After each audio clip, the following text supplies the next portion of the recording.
everybody, so let's turn our attentions back to the Roubo workbench. When we last left, really the top and the in-vise had been installed, and I'd gone ahead and done some work getting the legs and the undercarriage together and everything that really needs to be done to the legs done so that I don't have to, flip the bench over. Once I've mortised and tenon the legs into the bench, I don't want to be moving this thing around because it weighs a ton. So the last step really to be done to the top is to get it prepared for the sliding leg vise and get the top completed. If you remember correctly, I had this front laminate piece that was not attached yet. It will be dovetailed into the end cap. The end cap down here, it'll be dovetailed in. And I had left it to the last bit, obviously, because I needed to get the in-vise installed and all that stuff. And frankly, I think I put it off a little bit because the dovetailing nature of it, I think, was a little intimidated by it. I've done a couple of projects since then. In fact, I just completed a complete chest of drawers with 6 drawers, and it was all dovetailed by hand. So I feel like I've had lots of dovetailing practice now, and I'm not really intimidated by this. Just to be safe, I milled up some identical pieces to the end cap and the side piece, and I went ahead and I dovetailed them together.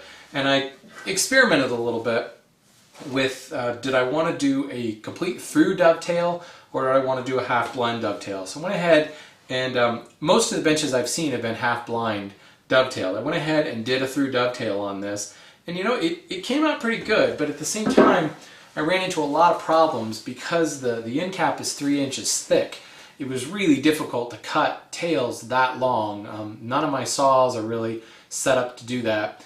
And I began thinking about kind of the asymmetry that would come from having through dovetails on this end and no dovetails on that end. So I decided to go ahead and do half blind dovetails. It's going to make it a little bit more difficult to chisel all that out because this ash is far from soft, but that's the technique we're going to go with. First things first though, this front laminate piece has been milled up for quite some time, and it's actually the curliest piece that I had. It's a really interesting curl and figure in this, and I specifically chose it to go on the front of the bench just for fun and for looks. But because of the kind of the wavy grain and stuff, it has moved since I've milled it in the last, I think I milled this up about 4 months ago. And the good news is I feel that it's really settled now. But what I want to do is take my jack plane and just take a little bit off the end because I've got a decided bow in here. And when I lay it in place, I get a nice smooth tight fit on both ends. I've got a little gap here. And the rule I've always used is, can you close that joint with just light hand pressure? And it's a little bit tough. I mean, I could really squeeze that and get it to close up. But over such an incredibly long distance, that's where you can run into possibly the joint failing over time. So rather than taking out my long joiner plane and working the edges down, I just wanted to take a little bit off the edges, and I don't really think I need a long plane to do that. So let's pull this up here and check the grain direction. Right, the grain is running that way. So I'll do my best to get this onto the bench here, held in place, and start planing.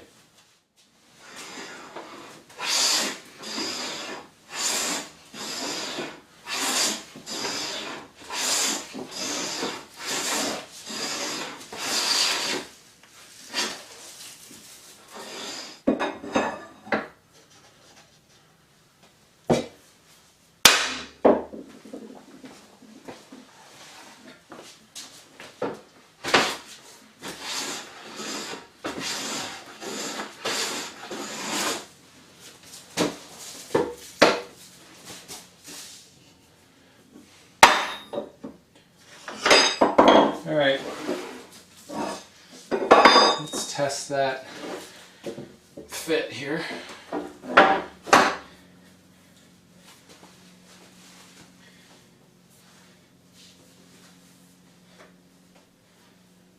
Let's just put a little bit of a gap down here.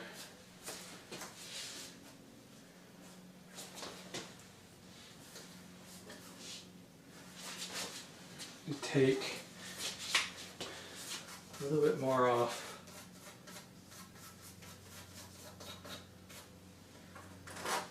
From there on.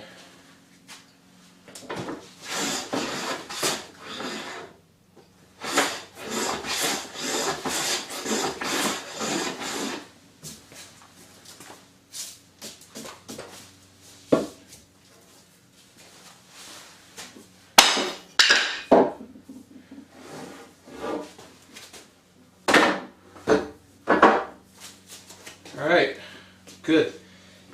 Perfect flat fit all the way along the length. So now it's time to lay out for the half-blind dovetail joint. So nothing new here. Just going to go ahead and mark at the base lines with a marking gauge. I mark the length of the tails on the end cap, and then I'll pull out the front laminate, and I'll go ahead and make that same setting, that same mark on the front laminate, and I'll mark it all the way around the board. So flip it up on edge. And it's one of the things I like, these wheel gauges. You can just kind of roll it across a narrow edge like that. And then I used a bevel gauge to lay out the angles, and that was pretty straightforward. I decided to cut the pins first, so this way I could lay it down on the bench. It did make for kind of an awkward angle, and you can see the saw kind of stuttering a little bit here and there. It just was a very difficult angle to saw at, biomechanically speaking. But I got through it, and since that end cap butts up to the end of the bench, I could go past my baseline and really get a good angle on them. Now, I've used the chisel to very slightly undercut back to that scribed baseline, and now I'm backing up a little bit from there and kind of going at it with the chisel. And the reason I back up from that baseline is you can see directly behind these pins is the mortise that fits onto the end of the bench. And I didn't want to chisel too close to that and risk just kind of blowing that wall straight through. Wouldn't have been that big of a deal because, again, this faces right up to the end of the bench, but still I didn't want to compromise the integrity of the mortise wall. So backed up just a little bit and saved myself some trouble in the long run.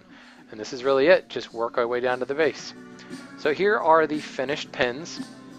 And actually, if you look really closely at that bottom pin, you can see I actually did blow out that mortise wall and went back into the mortise there. I was able to kind of save the day a little bit and move away from it and keep the majority of that wall intact, but you can see that little hole down there. Now at this point, you might have been thinking to yourself, why did he cut pins first? Wouldn't it have been easier to cut tails first and then lay the board along the bench in order to do the transfer? And yeah, it probably would have been a little bit easier, but as I was installing the end cap, you may remember several podcasts ago, I ran into some issues in getting it perfectly flush with the bench, and I had to make adjustments to the tongue.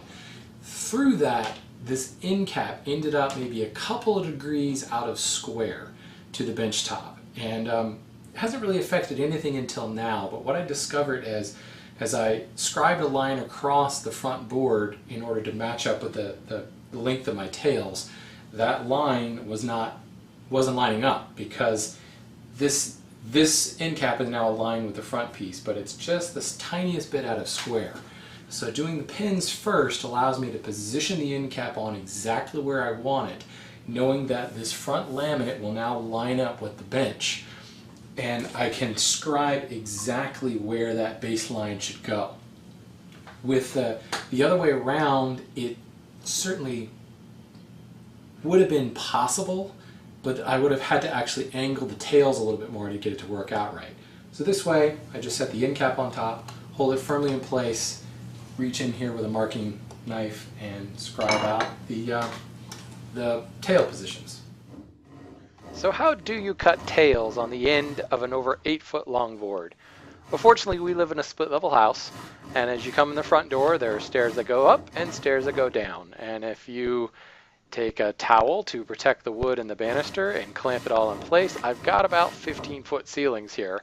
This way I can stand up in my living room and make cuts into the board. It was a little bit dicey. I couldn't get the perfect hold on it, but it was good enough to be able to saw on the end of an 8-foot board. Guys, just a little word of advice: make sure you put down towels and things to catch all the sawdust on top of the fine oriental rug. Just a word of advice. Don't ask me how I know that.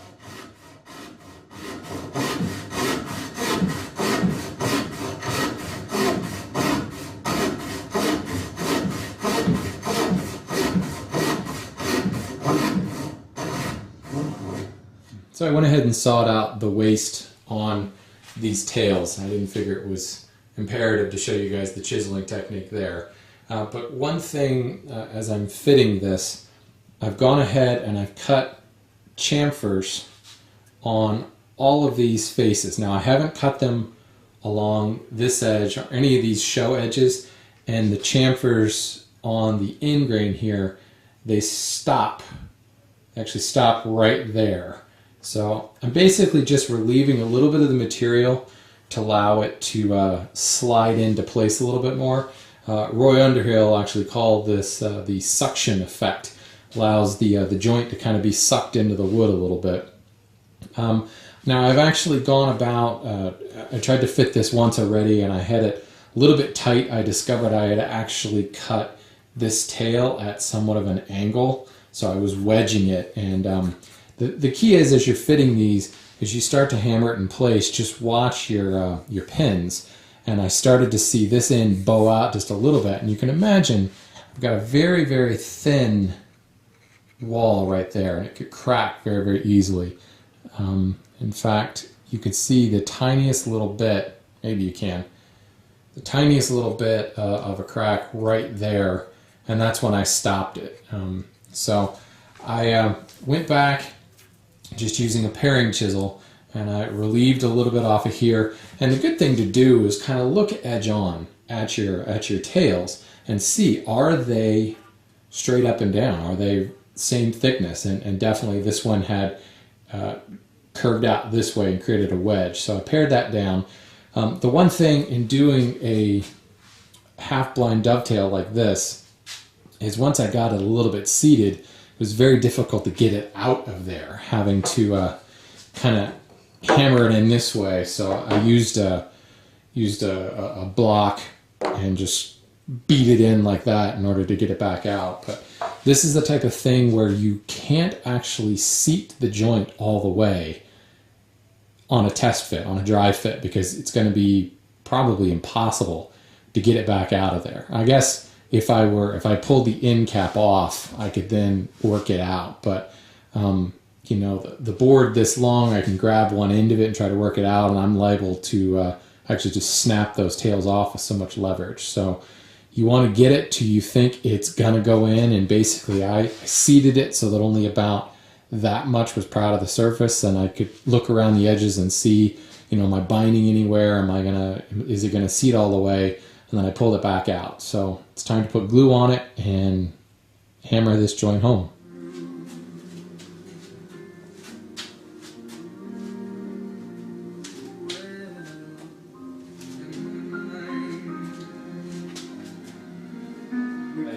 Actually switched away from that roller I was using for all this time to glue up this top.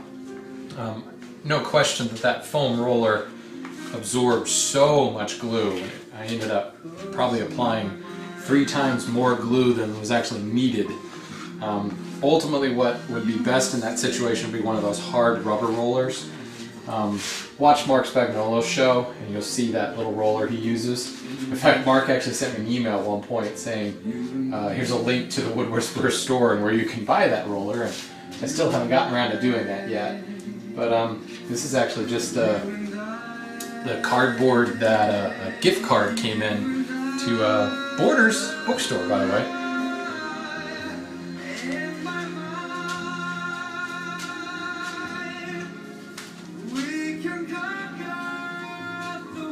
Alright, this is too slow. Alright, the doors, that'll be a little bit better. Gluing. Michael Bublé is just not good gluing music. Makes you move too slow.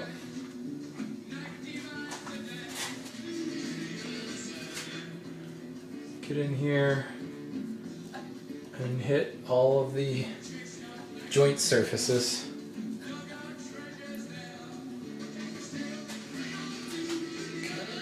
Go ahead and move this piece just back here down to the sawhorse. And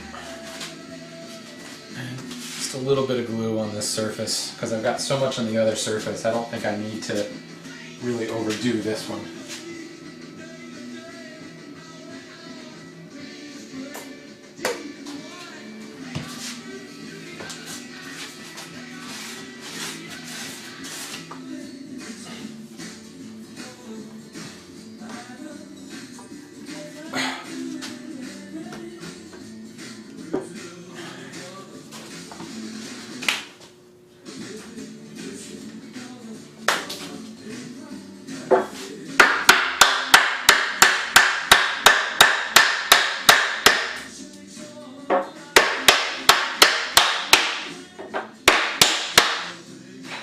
is really the first time I'm seeing that joint.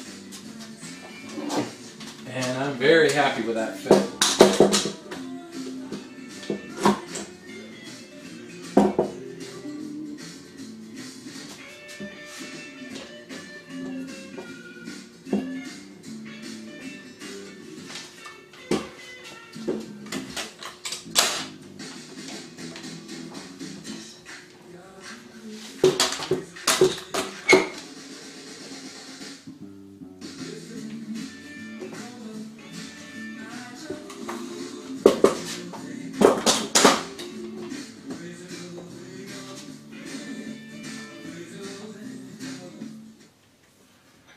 Good news is this dovetail joint kind of is self-squaring, so I don't really need to worry too much about the pieces lining up along the thickness.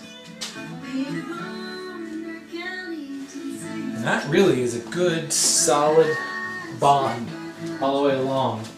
The extra time we took in the beginning to truly flatten the piece out and then even remove some of the stuff right in the middle created a really solid joint. But I got a few more clamps, so let's throw some more on.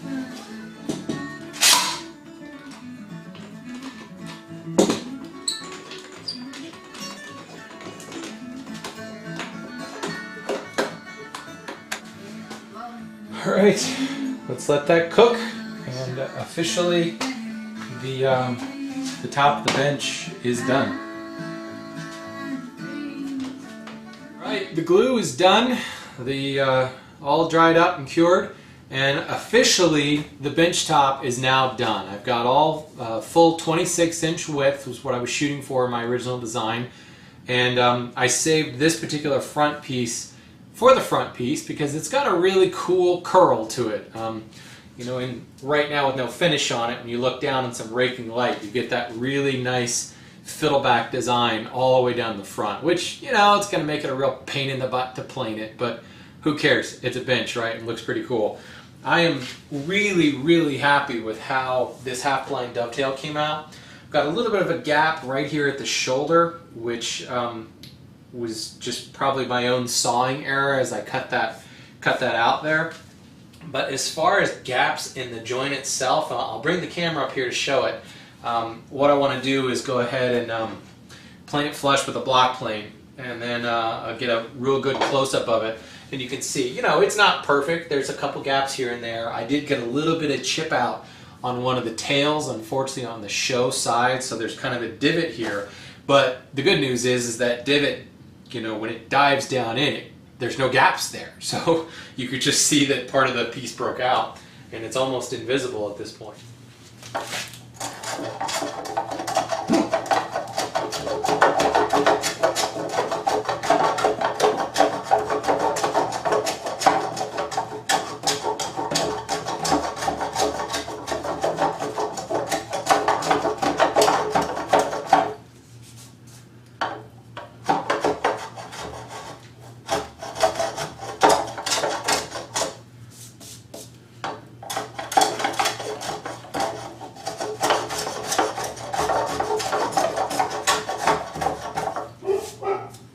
So here's the final look. I went ahead and sawed this in flush. I'll come back at some point and hit it with a block plane and get that. You know, it's not important that it be completely beautiful and flush, but why not? And hopefully you can, yeah, you should be able to see some of that ribbon kind of fiddleback look that I'm really happy having this is kind of showcased as the front piece.